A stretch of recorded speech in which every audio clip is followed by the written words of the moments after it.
everyone. Hi. Hey. So this is new for me. I'm not really a big crowd speaker over here, you know. I will be okay, dear. I will be introducing my lovely mother. So let's get it started. Letitia Owens, known as the Soul and Soul Food by her pastor, Dr. Tony Evans, is the light of Dallas, Texas. She can be found building, hosting, and serving the DFW Metroplex at large. At her core, Tisha has the heart of her community and culture in mind. Upon entry into a room, she would draw any audience into her high energy and high-pitched flow.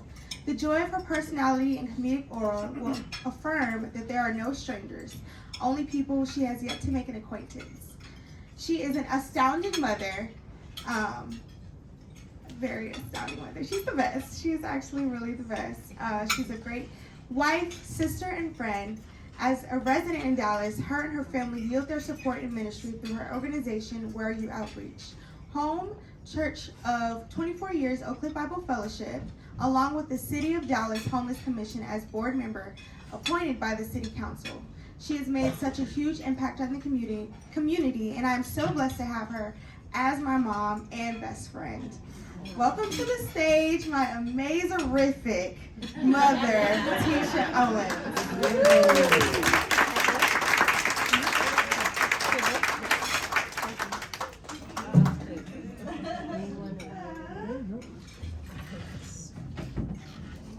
She makes me sound so phenomenal. Hi, everyone. I'm so excited to be here. Can everyone hear me? Yes. Hi, everyone. Hi. Hello. When I tell you this is so exciting for me because number one, I'm going to say it again in my talking, but I enjoy a microphone a whole lot. And so anytime someone gives me the opportunity to use it, I get so excited. So I just want to say I'm so happy to be here with each and every one of you. So I'll just say what I'm about to share. The Lord woke me up at 3 a.m. to write this just for you. I normally don't read when I speak, but he had specific things that he wanted me to share. So get ready for the ride. I'm going to start with this. Father, thank you for this opportunity. Thank you for these ladies being here in this room. Thank you for fellowship of professional women. Thank you for this time. Thank you for this opportunity that you have blessed me with to share with these outstanding women and men. It is a privilege and an honor, and I pray that you all are blessed by the transparency and what God has delivered me from. In my 20s, I moved to Minneapolis, Minnesota, and I sang in an R&B group with Tammy Franklin, who is now married to Kirk Franklin. Kirk Franklin is like a brother to me, and I have been working for him off and on, either singing background or wardrobe for him for over 20 years. While I sang R&B with my group, I also worked with Prince and MC Hammer. While performing, I met my children's father, who was a professional basketball player for the Minnesota Timberwolves. I have a question for the audience. Ladies, being married to a basketball player, how do you think I was as a wife? Somebody answer that question. How do you think I was as a wife? Anybody? Outgoing. Okay, somebody else? All over the place? Anxious, frustrating? Okay. Well, let me tell you what it was. While being married to him, I became the non-submissive, outspoken, self-centered, and very foolish basketball wife.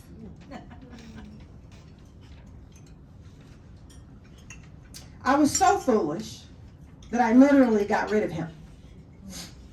While married, I birthed 2 children and miscarried another. I became educated on being cheated on, rejected, ignored, and I turned around and became an adulterer. Yes, out of vengeance and pain, I reciprocated what he had done to me. With these sinful experiences taking over my marriage, my children's father decided 6 years into our marriage, he wanted a divorce. So ladies, do you think at this point it got worse or did it get better? Worse. You think it got worse? You say better. Okay. Well, during that time, going through the divorce, I also received word that I had uterine cancer. And I was also pregnant. The cancer ended up terminating the pregnancy, and I was devastated. After much praying and fasting and seeking the Lord decided to heal me.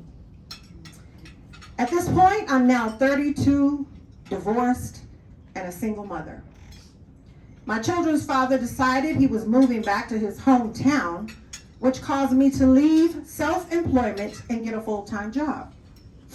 I worked at Oak Cliff Bible Fellowship for 7 years, learning how to serve, grow closer to the Lord, and humbling myself. And in that 6th year, I started fasting and praying, seeking and asking the Lord what was my next move. I clearly heard the Lord tell me, move to Atlanta. Clearly.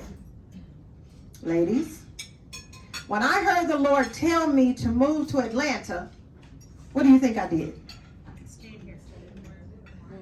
I moved. I did what? I stayed. Why? Well, You moved to Dallas? I moved to Atlanta. And I asked my parents to take care of my children while I got situated. And they said yes. I had a friend I was planning on staying with. I had a friend I was planning on staying with. Some kind of way, when I got there, she couldn't remember I was going to be staying with her. So they left me living in my car. My car's name was Charlita. Charlita is an expedition. I parked in the parking lot of a hotel as I watched the homeless pushing carts, carrying backpacks or plastic bags. And when asking the Lord, what was I to do? He simply said, write it down. I just want you to write it down. He didn't tell me to go somewhere or stay with a friend or find a place to stay. He just said, write it down. In those next months, I simply wrote down the experiences and lived as a homeless person. At some point, I ended up reconnecting with an old neighbor who lived in Atlanta, and she allowed me to stay on her couch until I returned to Dallas. Once I returned to Dallas, I was asked by the national gospel artist, Fred Hammond, to provide some interior design services for his business. I shared with him about my journey in Atlanta, and he encouraged me to seek the Lord on what that experience was all about. Now remember, when I was working at the church, I asked the Lord what was my next move. Now at this point, the Lord was ready to answer, and he said, I have been given my gifts and talents to the wrong people. He allowed me to experience homelessness so I could serve and bless the unhoused and the less fortunate. Well, I did just that.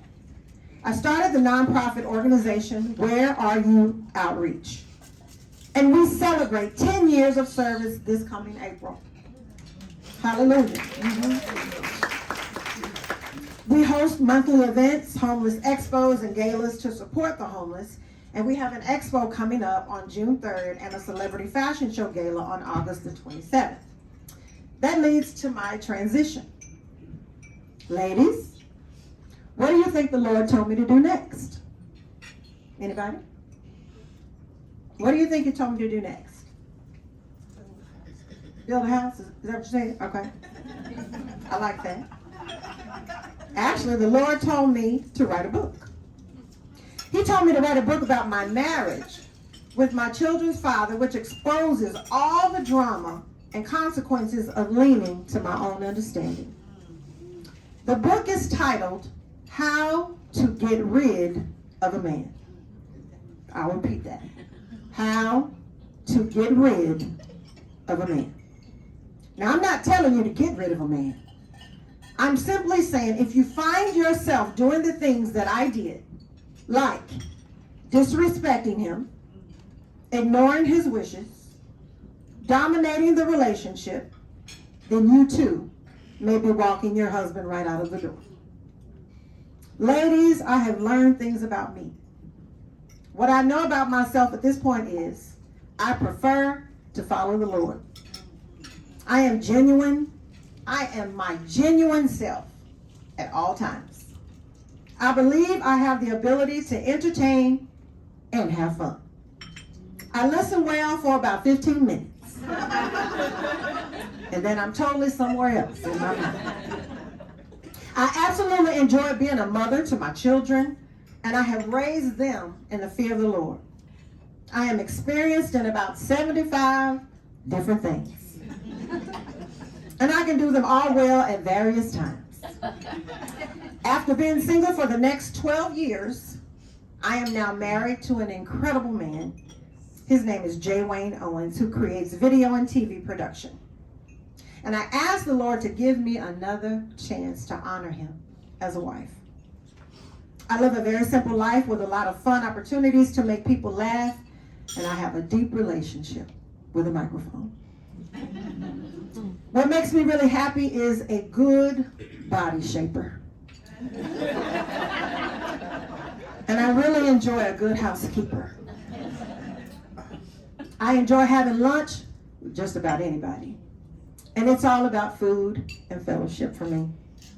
I genuinely care about people, and I have been blessed to share my journey with my daughter, China, on our new podcast called The OK Den Show. It's on all platforms, and I do have a son who is single, and he's 25. He's at Indiana Wesleyan University getting his master's, and he's also the assistant basketball coach. What makes me happy is serving the Lord, and I do it with gladness. Fellowship of Professional Women, thank you so much for listening to me. In your prayers, keep me. Thank you for this opportunity. God bless you.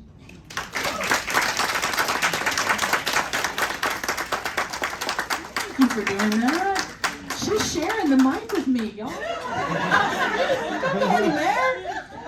We wish we had millions to give, and we do in spiritual riches, but we do have an honorarium that we have gifted to your ministry to remind them again. Where are you outreach? Where are you outreach? .org. Oh yes, look it up. Give mightily. So we want to give a gift because it's a seed. And for all that you do and all that you inspire in others by being transparent and showing who you really are and how God has lifted you up, we thank you.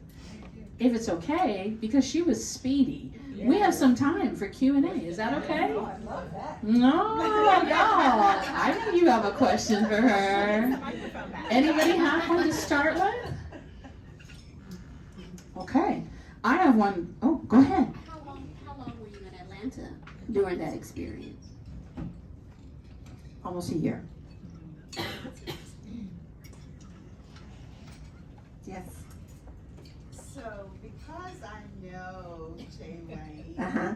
and because I have experienced so much of his love for you, I just want you to know that I'm so glad that God gave you a second chance. He loves you, and I know you love him, and I just know that the Lord is so proud of the marriage that you all have together. What an example it is. Thank you. To all of us who are on the sidelines watching. Yes. Charlene. I'm so sorry. I have an informative, like more of a strategic question to ask. Yes. So working with the homeless, I'm a PR person for Sheriff Marion Brown. Uh-huh. What are the things that you think are the most important that you know, the top, if you could give me a top three? The top three. Yeah. I know housing is important, but when I look at certain housing situations, it's kind of hard to get them transitioned back into housing. So what are those middle grounds that can help us, get simply homes towards permanent housing? I would definitely say financial assistance, of course, a good job, mental stability, and then more than likely having assistance, someone walking with them in the process of returning to a home. Sharp, I think Charlene was next. So you like the microphone? So So how specifically did you transition from being in your car to going to that next step? I mean, that didn't just magically happen, No. but you just went, here, boom. No, I wanna know how and why, well, the and quick, how God did that. yes ma'am, the quick story was, when I returned to Dallas, I was Doesn't really, have to be quick. okay. When I returned to Dallas for the trip that I was on, my car was still waiting for me back in Atlanta, but no one knew that. And so when I came to Dallas, when I had gotten this job, again, the young man had asked me to do some interior design for him. So I was just starting to share my journey with him and tell him about the process of me living in my car. Now, the thing about it was, I knew in Dallas there would be no way I would be homeless because I had so much support. But in Atlanta, I knew no one.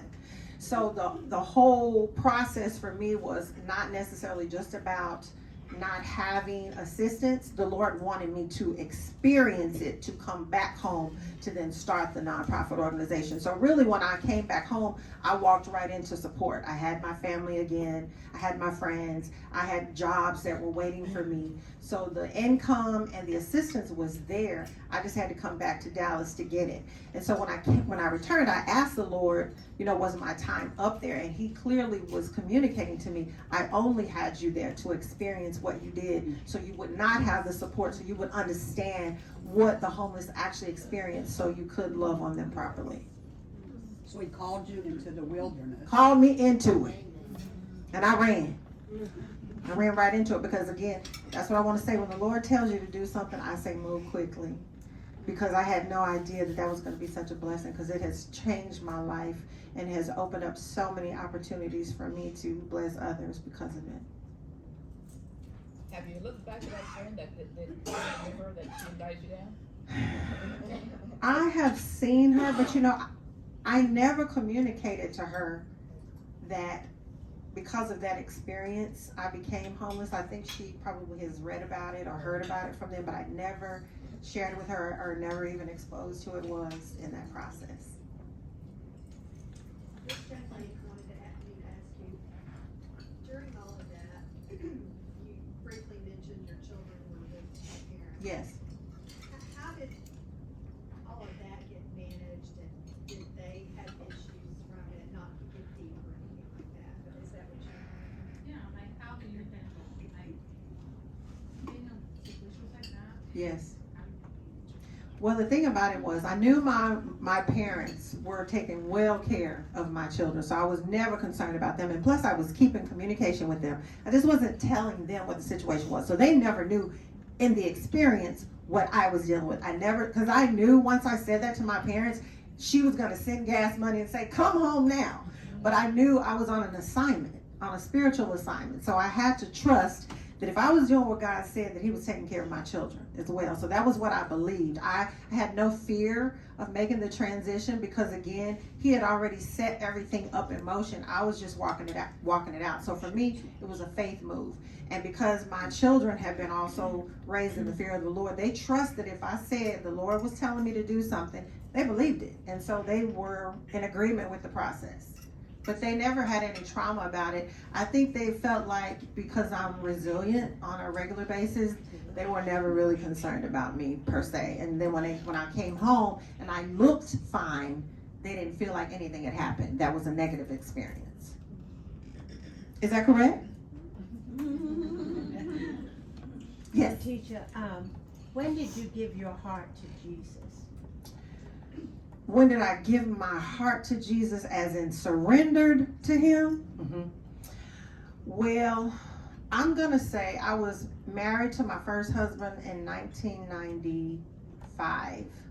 So between 1992, I was wanting to run back to the Lord. I had known him as a child, but I hadn't built a relationship with him. But when I started deciding to become married, I wanted to have a spiritual and a godly relationship, so I started running back to the Lord. Now, when my first husband decided to leave, that pushed me even closer to the Lord, because in those circumstances, I felt so brokenhearted and misunderstood. I kept asking the Lord to fix it. Could you just fix it? But he was showing me it wasn't about fixing it. It was about changing me. He allowed me to go through all the brokenness because I was so self-centered at the time. I couldn't see it at the time, but I was very about what I wanted, what I would like to happen, what I would see as best for us. And I just kept pushing that on him. And I believe the Lord just used him to break those thought processes, because I was very humbled. So I would say between the ages of 22 to 25, it was a transition of running to him. And I just got closer to him. Yes, that's right. You know, Letitia, sometimes when I speak, I love talking about the Lord, how he speaks to us. And we know, and it's so important to let people know prayer and fasting goes together. But publicly, when you go out sometimes, how can you explain to young people, when you be talking to them, how the Lord speaks to them? I know it's not easy sometimes, because they try to test you. Yeah. How do you talk to them when they ask you the Spirit of the Holy Spirit? Yes. Well, first of all, you have to know who he is. You have to be close enough to the word where you're able to understand how he thinks. Now, the thing about it is, we usually can talk ourselves out of things because it may not sound like it makes sense when the Lord tells us to do things. But if you read in the word, there were so many stories that did not make sense. However, he used those people in a mighty way. What I always know is too, that the Lord is going to speak to you when he wants to make a change, when he wants to be glorified, and he's going to get the honor for it. And so when I go through those thought processes, when I can see that I have nothing to do with it and I get no glory, and I'm really sometimes not excited about the act that he's asking me to do, those are the things I usually share, because he usually puts us in a situation that's somewhat unfamiliar, and we have to trust him. We're put in a position where we know that if he's not doing it, we can't do it by ourselves. So that's the communication I've always said to my children as well, to think things through in the sense of knowing what he says first, because you have to know his mind. You have to think like him. Of course, his ways are not our ways. So that's always a thought process too, that I'm usually doing something that I didn't come up with on my own. So that's how I communicate that.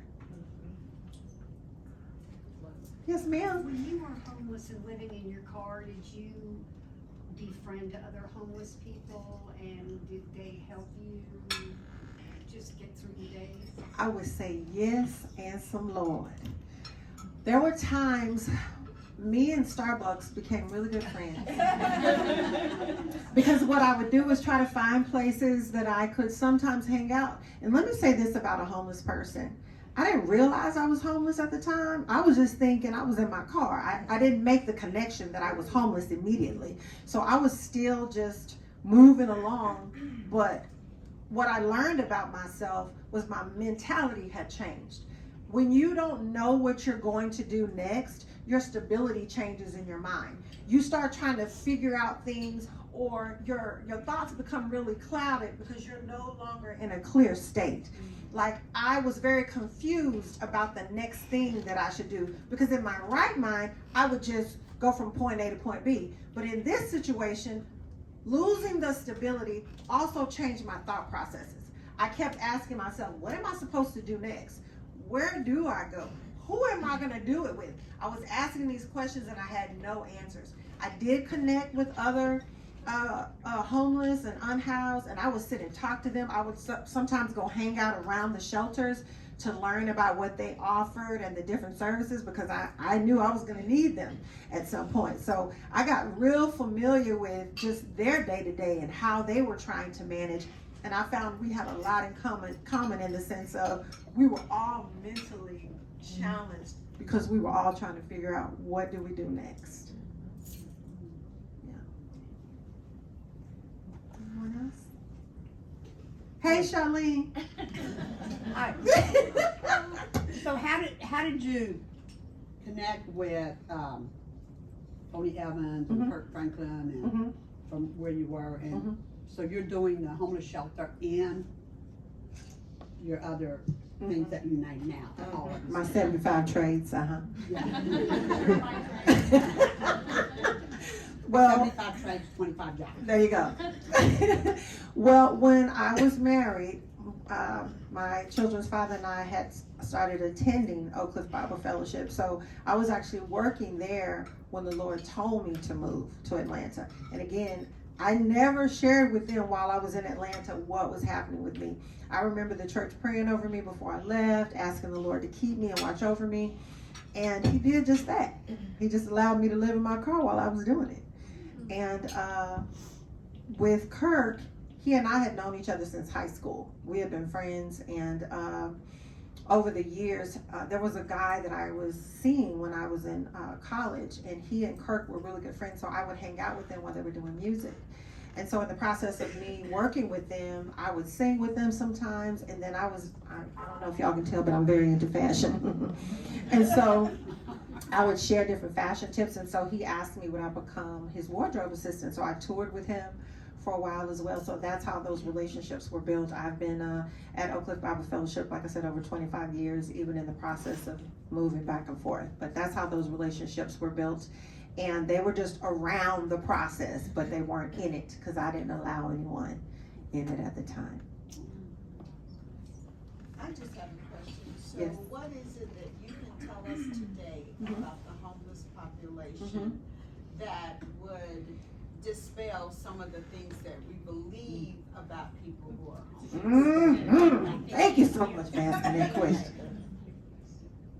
Because I've been there too. Yes.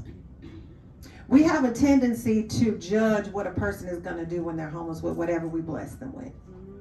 We prejudge by saying all they're going to do is go get drugs, go get alcohol, go do this and go that. And I'm saying that's not up to us to judge. If the Lord lays something on your heart and you're going back and forth with it, that's usually confusion. The Lord will give you a direct thing to do, and then we start battling with why we shouldn't do it. I say trust the Lord, give, and let him worry about the individual, because you don't know what a blessing you all are to those when you give.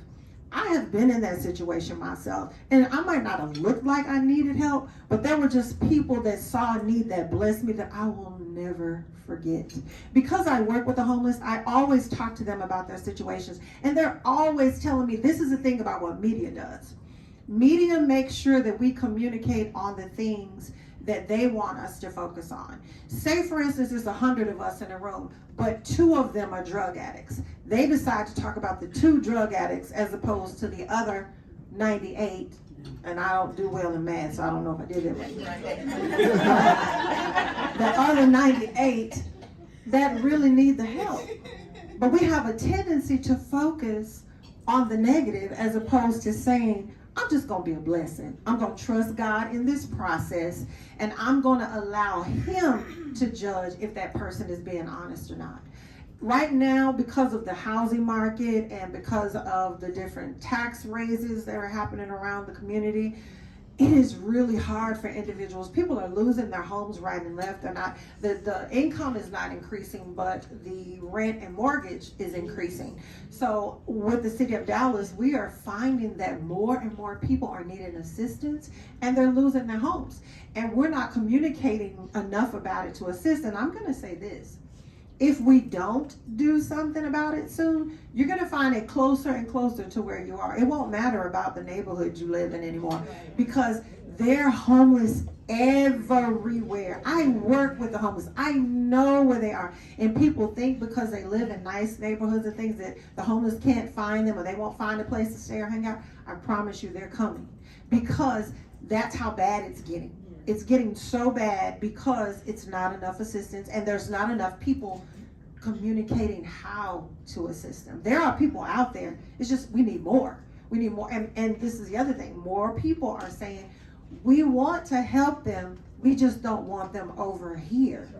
But the thing about it is, if we don't help them, they're coming because they have no place to go, so they will find places to go. So we have to think forward in the mindset of, we can be a blessing right now. We can assist the process right now. And again, if we're believers, like we said we are, we have to trust that God is going to work it out if we're doing the work. Faith without works is dead. So we have to do the work by giving, by trusting, planting seeds, and sharing with these other organizations and finding out how they can be a blessing by our blessing. And they'll do what they can. They will be the ones making the difference. But we have to be the ones that say, let's be the change. Let's be prayer answered. That's what I always say. I want to be someone's answered prayer. So, that's my thought on that. Thank you so much.